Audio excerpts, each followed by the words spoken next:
నీకు నచ్చినట్టుండలేక నాకు నచ్చింది చేయలేక నరకం అనుభవిస్తున్నానమ్మా.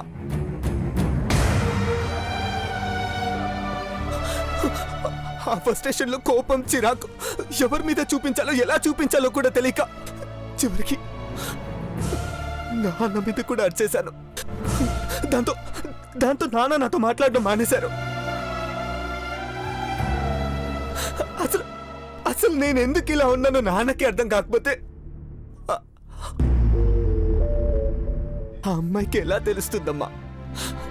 వెళ్ళిపోయింది, ప్రేమ లేదు. నేను తనకు కరెక్ట్ కాదని చెప్పి వెళ్ళిపోయింది. ఈ ఇంటికి తీసుకొచ్చినప్పుడు ఆ అమ్మాయికి ఒక ప్రామిస్ చేశాను, నీకు మంచి ఫ్యామిలీని ఇస్తానని.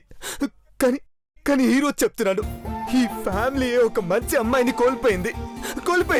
She's gone.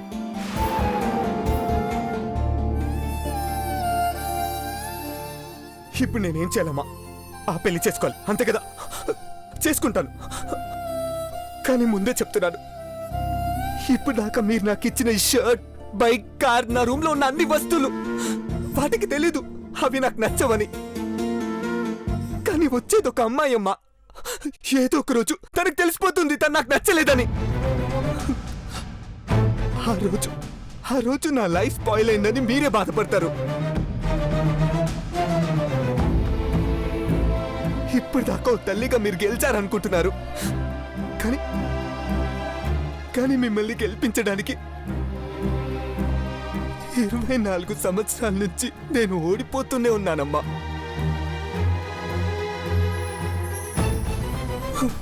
ఇలాగే ఓడిపోతుంటే ఏదో ఒక రోజు ఏంట్రా నా లైఫ్ అని తిరిగి చూస్తే నా లైఫ్ అంతా నువ్వే ఉంటావు, అందులో నేను ఉండను. ఇన్నేళ్ళగా నేను హ్యాపీగా ఉండడానికి ట్రై చేశాను, ఇక్కడ నుండి కూడా ఉంటానమ్మా. నాదొక రిక్వెస్ట్ అమ్మా, నాకు నచ్చందిచ్చి నేను సంతోషంగా ఉండాలని మాత్రం కోరుకోవద్దమ్మా, కోరుకోవద్దు.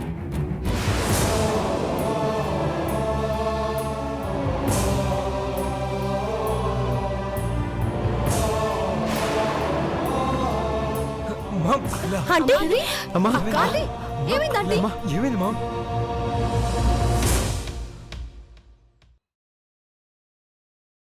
మీరందరూ హ్యాపీగా ఉన్నారని నేను ఆనందపడ్డాను. కానీ మీ ఆనందాల్ని తీసుకుని నేను మాత్రమే హ్యాపీగా ఉన్నానని అనుకోలేదు. తెలీదు పెద్దబాబు, నాకు తెలీదు. నాకు బిజినెస్ లో 1 కోటి రూపాయలు వస్తే నాకు పెద్ద విషయం కాదు. కానీ నీకొక్క షర్టు కొనిస్తే నువ్వు ఇంకేమన్నా చెప్పాలా? ఇంకేమన్నా అబద్ధం చెప్పాలనుకుంటే చెప్పేయి. నేను చూడాలనుకుంటున్నాను నన్ను మోసం చేయడానికి నువ్వు ఎంత నీచానికి దిగజారగలవు అని. ఎందుకు ఆలియా, ఎందుకు నువ్వు ఇలా చేసావు? నీకు తెలుసు కదా నానమ్మ తర్వాత నీ ఒక్కదానిని కదా నేను పూర్తిగా నమ్మేది. ఏమన్నావు నువ్వు? ఈ మధ్య అన్నిటినీ మర్చిపోతున్నావా? అది చాలు. వాటిలో ఉన్న శక్తి విషయాన్ని గ్రహించి మనకు వివరిస్తాయి.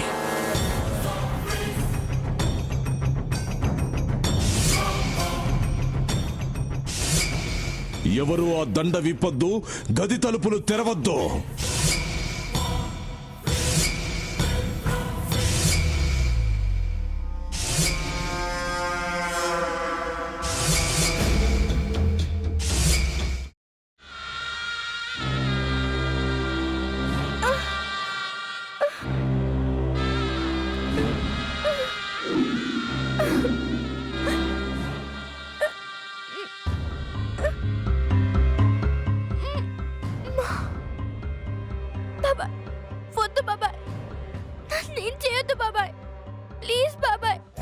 నీకు నిజం తెలిసినప్పుడే నా ఆలోచనలో నువ్వు చచ్చిపోయావు. అబ్బా ప్లీజ్ కొంచెం తినండి ప్లీజ్.